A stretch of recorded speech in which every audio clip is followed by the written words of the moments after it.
Hey folks, James Caton here. A really quick intro to today's episode. Today we talk with Christoph Wollersheim from Egon Zehnder. Egon Zehnder is one of the top executive search firms around the world. We talk about two really interesting topics. First, how AI will reshape the traditional pyramid org structure into a square and how you can find a way to fit yourself into that new structure. And the two leadership archetypes that top firms are searching for, AI builders or AI transformers? Which one of those two are you? If you enjoy these kinds of conversations, please hit subscribe. You can find us on all of your favorite podcast platforms and on your video platforms. Listen on. Good morning, good afternoon, and good evening. Welcome to today's episode of Generate Now. Today we have Christoph Wollersheim from Egon Zehnder. Christoph, welcome. Thank you very much, James. Christoph, for our audience, could you please do a quick introduction of yourself, your role, and your organization? Yeah, happy to. I work for a firm called Egon Zehnder. Egon Zehnder is one of the top five executive search firms and leadership advisory firms in the world. And in this firm, I'm co-leading the AI practice. There are two angles around AI for us, right? So one is helping any AI native companies with their hiring or needs for executives. And then the second angle is basically AI as a transformation. So typically looking at roles like the chief AI officer in that context. My focus is the latter. I'm mostly focusing on AI transformations and finding these chief AI officers. My background is I'm originally from Germany. That's where my accent is from. I came to the US in 2008, spent some time at MIT as a research scientist, and then from there got into consulting. I joined Booz Allen Hamilton, and then later McKinsey and Company, basically bringing data science capabilities to all kinds of different clients here in the US government in DC, where I'm located, or private sector clients. And after that, I ran a major AI transformation for a Dutch engineering company called Arcadis. So basically, I came from building models to running consulting teams around data science and AI, and then running major transformations. These days, I'm mostly focusing on finding AI leaders. Excellent, excellent. So we have a few things in common, Christoph. We have Booz Allen Hamilton. I spent quite a few years there in Washington, D.C., and I think we both have an appreciation for the warm, muggy, hot summers in Washington, D.C. That's right. It's right now the peak of that mugginess. Yes. So Christoph, you and your colleagues have a really, really interesting article online, Reshaping Organizations Addressing the Workforce Implications of AI. So the work that you do is a leadership search, but to your point, you also do a lot of AI transformation work at the highest levels, at the CEO levels with organizations in the US. And that is a very on topic subject for our audience because with all the recent advancements in AI and generative AI, organizations are rethinking and relooking at how they upskill and transform themselves for this new era. And one of the elements that kind of hit the top of my mind in the last few days is there's an HBR article. It's called, or the title is, What Gets Measured AI Will Automate. And that leads quite nicely into one of your key observations, is that that organizations will transform from a pyramid structure to a rectangular structure. Could you talk us through that observation about how organizations will transform? Because I think a lot of our audience will really appreciate that paradigm shift in organizational alignment. Yeah, it's a topic that is very much at the top of the minds of HROs and HR professionals these days, right? So coming to what you just mentioned in terms of the pyramids and how these will change, right? So in the past, you always had like an organization in a pyramid structure where you have a few leaders, more people in the middle of that organization, and many folks at the bottom of the pyramid. What you mentioned is like, okay, there might be a scenario where the bottom edges of the pyramid will basically be cut off and somehow moved upwards. And that's the thing that CHROs these days should be thinking about, right? So how will that look like, and what are the roles that will be affected, and how do you help them with moving upwards? So I think this idea of that in the near term, there will be roles at the bottom of the pyramid, which will be maybe entry-level roles or roles that are a little bit more repetitive, where you have a lot of people in an organization doing the same things. That these are the the parts of the workforce that will be impacted by automation first. And you already see that these days that I think people who are just graduating from college have a harder time with finding an entry-level position than it was 5 years ago. And the question is like, how can you move people then upwards and make sure that those roles that used to be entry-level roles are somehow moving towards leadership roles of bots and of people, right? So where you can then upskill them and make sure that they are creating the skills that are needed to manage these kinds of new ways of working. So, Christoph, in many ways, the original trajectory or aspiration of new college graduates was you start at a company and then you move up and you manage people and you move up and you manage more people. It sounds like the new trajectory might be you start as an entry-level employee and you start off managing a combination of bots and people, and your ability to do that, to understand the bots, to configure the co-pilots and the agents, and to make sure that they're optimized and they're responsible and they're bringing value. That will be the new paradigm for success for new college hires. Exactly. I think so. So where you have to, as a college graduate, you have to embrace that technology, right? So there are probably different ways to deal with disruption in general. In every organization, there will be a big group of people that will be against that change. There will be some people who don't really care. They are not really embracing anything, but they are also not against it.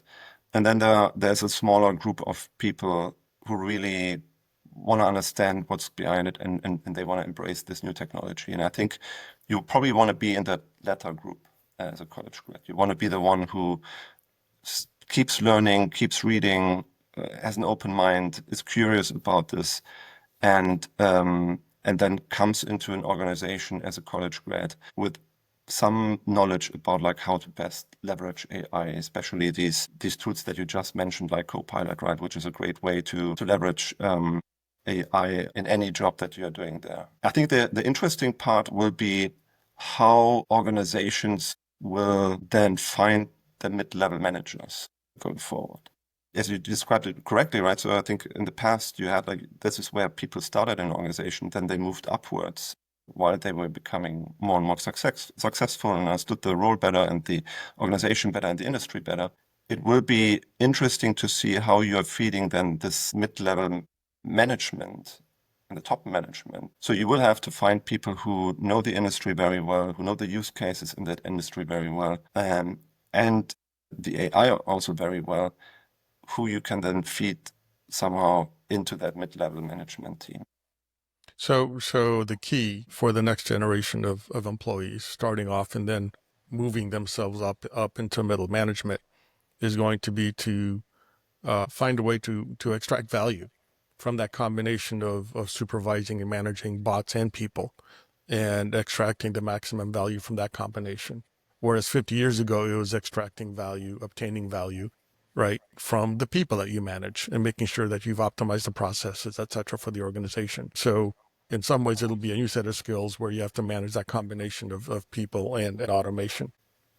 Exactly, I think so. The interesting part, right? So if you think about the question that many people ask these days is like, okay, what are the roles that you should be studying today? What are the jobs you should be studying today, which will be safe in the future? If you think about like behaviors, then the ones that you just mentioned, James, are the ones that you should be aiming for, right? So thinking about like how you can leverage AI in your job, how you can use the bots, and how you can manage your workload in a smarter way, leveraging AI. I think that's probably like a good skill to have that will remain relevant for a while. And being able to take your domain knowledge, your industry expertise and your organizational expertise and translate that into the automation to really extract value, because the way you extract value is knowing the business processes and the policies and the culture of your company, and then making sure that the agents fit within that construct will really drive value for that organization. Exactly. I think that is a key element in this entire equation, the domain knowledge and knowing how to apply AI in your industry, right? So what are the use cases that are most relevant for your domain? And maybe having some great stories to tell already around that. Like, in this kind of setting, I was able to apply AI in this way, and we were able to reduce costs by X%. I mean, that's a great story to tell to your future employer. And I think the more you spend in one industry and the better you know that industry and the use cases, I think the more relevant you will be in the future. And both you and I have worked in the federal government, and we certainly appreciate that. For example, supply chain in the federal government has different rules and regulations, right, as compared to supply chain in industry. So having expertise in supply chain in one industry doesn't necessarily translate to another. So having that very specific domain expertise will allow you to really bring value in how you apply bots and automation and co-pilots. Yes, exactly. Yeah. And I think knowing that, also when you are a consultant, right? So you typically start like specializing in, okay, I know AI and I know this industry very well, like the government, like transportation, and knowing that secret handshake and saying, okay, I've done that a few times now. I know what works and what doesn't work. That's pretty significant in this. So, Christoph, one of the elements in your paper, Reshaping Organizations, was the concept of an AI builder versus an AI transformer.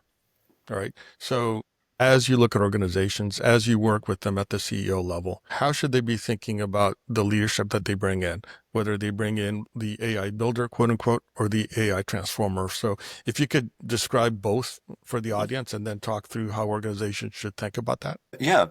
So we developed two archetypes of AI leaders here at Egon Zehnder, based on the searches we've done and the client interactions we have every day.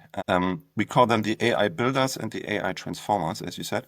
So the AI builders are people who are very technical. They might have like a PhD in computer science or statistics or something like that, right? So they are good at coding. They are very deep in the technical details of a model. They know all the algorithms out there. They know the latest, greatest that's happening in the industry, and research as well. And then the second archetype are the AI transformers. And the AI transformers are less technical, right? So they might not know all the details of the AI model, but they are great at connecting the dots in an organization. They are great at working with the business line presidents on identifying the right use cases. They're great at scaling these use cases. They are thinking about like, okay, what is the organizational impact I can have with AI? And I would say out of these two archetypes, probably around like 70% of our clients are looking for AI transformers and maybe 30% for the builders. And it depends always like what you're looking for, like where in your AI transformation are you right now? If you have like a small team of data scientists that are maybe centrally located, reporting to the CIO or something like that, right? So that might be a great place, as the center of excellence. It might be a good place for an AI builder to be run, right? So someone who can mentor these folks, someone who can be the technical leader, and think about these use cases and thinking about like cutting edge stuff that they can bring into this center of excellence. But the majority is probably looking for these AI transformers who are sitting more in the business units, who can work with their clients on identifying, okay, what can the organization really implement that can lead to some impact at scale. I think that's the interesting part of any search in this field. Is the first question we would ask is, okay, what is it that you're looking for? How does your org structure look like right now? And then based on that, we will identify the archetype with you. So how do you guide your customers in making that decision of one or the other? Is it an AI maturity conversation? Is it an industry conversation? What are the key criteria for for boards and organizations in making this decision? Yeah, I think it's related to maturity, right? So if you are in an organization that just starts with the data and AI transformation, most often you want to bring your team together in a small group centrally located, right? So you typically, the centralized AI team is something that happens oftentimes in earlier, like in organizations that are in early stages of their transformation. The goal is always, like at the end of a transformation in very mature organizations, is that you move towards a more decentralized approach with teams in the business units. Both approaches also have pros and cons, right? If you have like a centralized team, you might be a little bit too detached from the business, but you have a critical mass of people who know each other and can work with each other and can mentor each other and all these things. If you have like a decentralized model, you might be very close to the business, which is great. But the downside is that you probably have like a lot of redundancy in the system because what you're doing in one business unit is also happening in other business units. So there is then a way to mitigate these issues and create the best of both worlds by developing a hybrid approach, which many organizations also do.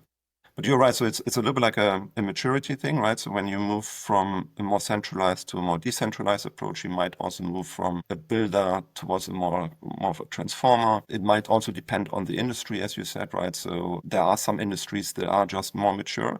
For instance, banking and financial services industry in general, they've been working with like data for many years and have like already a very decentralized approach and very specialized data scientists in the business unit. So I think these are the questions we would ask a client in the first meeting, like, okay, where do you sit there? What is it that you want to achieve? What are the use cases you want to drive? How does your org structure look like? Where does the data team sit in there? And where should it be, right? So we also help our clients with like identifying the best way to organize things for them. And if an organization is more decentralized versus centralized, that may also guide you in which of these two market types apply best in that scenario.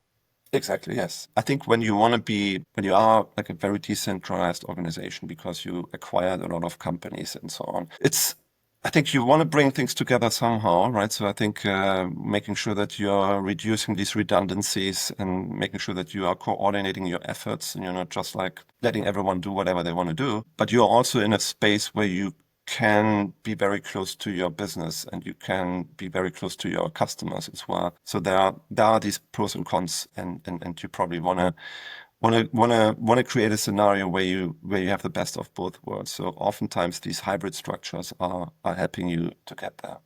Christoph, we've talked about how important culture is to really understand how and where to apply AI and then accelerate and obtain value quickly. How should organizations think about managing that culture, transforming that culture so that it is accepting and embracing of AI? Yeah, I think culture is a very, very important topic in this context, right? So we recently had a client that started to invest $100 million in a 2-year AI transformation. And we asked them, what is the biggest challenge that you faced there? And the answer was, well, the biggest problem is culture. So it's interesting that this entire AI journey, right? So if you think back like 10, 15 years ago, everyone would have only said like, okay, my biggest problem is to build this model, to get the data together, to have, I don't know, right? So to have the infrastructure. These days, it's culture. That resonated with me. I remember like the times when I was a consultant in McKinsey. I remember we had one use case that we built for a big airline, which was a predictive maintenance use case, a beautiful model that was able to predict everything. The moment the plane was on the tarmac, you already knew what was wrong with it and what parts you need and so on. But it wasn't really adopted by the technicians. And we tried to find out, like, why is it not getting adopted here by anyone? And the answer was that technicians in that culture thought like, this is like at the core of what they are good at. And this is like a doctor who's not being asked for a diagnosis anymore. And they didn't want to use that tool at all. So it's interesting. You're investing all this money into your use cases, and then they are not going anywhere because people are not adapting that technology. So culture is definitely like a huge and should be front and center of everything that is being done in AI transformation. We have a framework called ADAPT in that context, and I can walk you through these 5 steps that are relevant in my mind. The first A is for align. You basically have to make sure that your AI strategy and everything that you're doing around AI is very much linked to the overall corporate strategy. Otherwise, it's just like another initiative that people think, okay, there's another one. The second one is D. So D stands for develop a communication plan. And it's all about like making sure that people see the benefits of AI, and you can also celebrate some quick wins there. And the benefits have to be personal to the people being impacted. Exactly. Yes. Yeah. Exactly. So if you have like, for instance, in my profession, right? So we write a lot of reports, and that's not always the most fun part, right? We much rather talk to people, get to know people, and understand whether these are great leaders, what they could be doing better, all these things, right? And if you help people like me with like the report writing and free up my time to focus more on the people side, I'm much happier, right? And a much happier employee. So I think if you are able to connect things with the busy work that everyone is dealing with, and can make sure that people see, oh, if I use AI in this way, I can free up some time to do more relevant work in these other areas. I think that's a great communication strategy. The second A of ADAPT stands for advanced experimentation and innovation. So this is about like how you can involve everyone in that innovation pipeline, right? So through hackathons or innovation challenges and so on, where you have like some budgets and that you can allocate to interesting projects out there, and really get people to also brainstorm about like, okay, what could AI do for us as an organization? And then P stands for prioritize trainings and upskilling. So this is about like what we talked about earlier with like the pyramid, and how you can move people upwards by making sure that they understand the AI and the use cases, but also then how to use these models. And the last one would be of adapt would be tackle biases and ethical issues, because you need to make sure that you're using AI in an ethical way to make sure that people are also excited about it and not like scared by it. So what's your advice to organizations that are thinking about going down this path and are not really sure how to start, where to start? Based on your conversation with CEOs across all these various industries, any recommendations for organizations that haven't gone down the path yet that you've gone down? Yeah, I always say it's you should probably start thinking about the use cases first, right? So if you walk backwards from the use cases that can generate value for you as an organization, and then think about, okay, what has to happen to get there, right? So what kind of data do I need? What kind of technology do I need? What kind of cultural changes do I need as an organization? What kind of trainings do I need to have? What kind of communication do I wanna put out there to my workforce, right? But starting with the impact side first, rather than just doing stuff. I think that's always like a good way to think about AI. And Christoph, for partners, for Microsoft partners that help customers go down this path, any advice for consultants and partners and system integrators as they have these conversations with large organizations? Is it very similar? Is it, hey, make sure you help the customer with the right use case, or is there something different that they should be thinking about, because they're kind of holding the hand of the customer as well, going down this path? Yeah, I always say in my mind, there are 3 types of consultants, right? So there are the more technical consultants that can help clients with their models, building models, developing things at the use case level. Then there are the strategy consultants that think a little bit broader, like, okay, what is the org structure looking like? How do we implement the use case factory here? How do we prioritize the right use cases? And then there's the third group of people, which is basically us, who think at a very high level about like, okay, what are the leaders that you need, and where do they sit in the organization? What are the cultural changes and so on that you want to do? I think when you think about these 3 different groups of consultants and people who work with their clients on embarking on the AI journey, the overall questions will probably always be the same, right? So all 3 groups are trying to help their clients with generating impact through AI, and not just doing something with AI because it's right now the big topic that everyone talks about. The shiny ball. Exactly. Yeah, because that leads to a lot of frustration, right? So if you just do something because you think everyone else is doing it, I should embark on this journey as well, but I don't know what to do. So I buy all these different tools and I hire all these different people, and something will happen. It's probably not the best recipe here, right? But you always want to think about, okay, how can we really generate impact with AI, and then work backwards from there. And I think all these three groups of consultants would do it in a similar way, in that way. Excellent. Excellent. Christoph, thank you so much for spending time with us today. For the audience, the name of the article is Reshaping Organizations, Addressing the Workforce Implications of AI. And the real simple way to think about it is pyramids will become rectangles. That to me was a really good visual way to think about how the opportunities really exist for employers and for organizations, right? The folks at the lower part of the pyramid have an opportunity to upskill and become part of the rectangle and move up in the organization. And to summarize, Christoph, I think really the important skill is going to be for managers and early college graduates these days to learn how to manage both people and bots to really drive innovation and value for organizations. So, Christoph, thank you so much. Appreciate your time today. We will put a link to that article in the show notes. Christoph, thank you. Thank you for the invitation, James.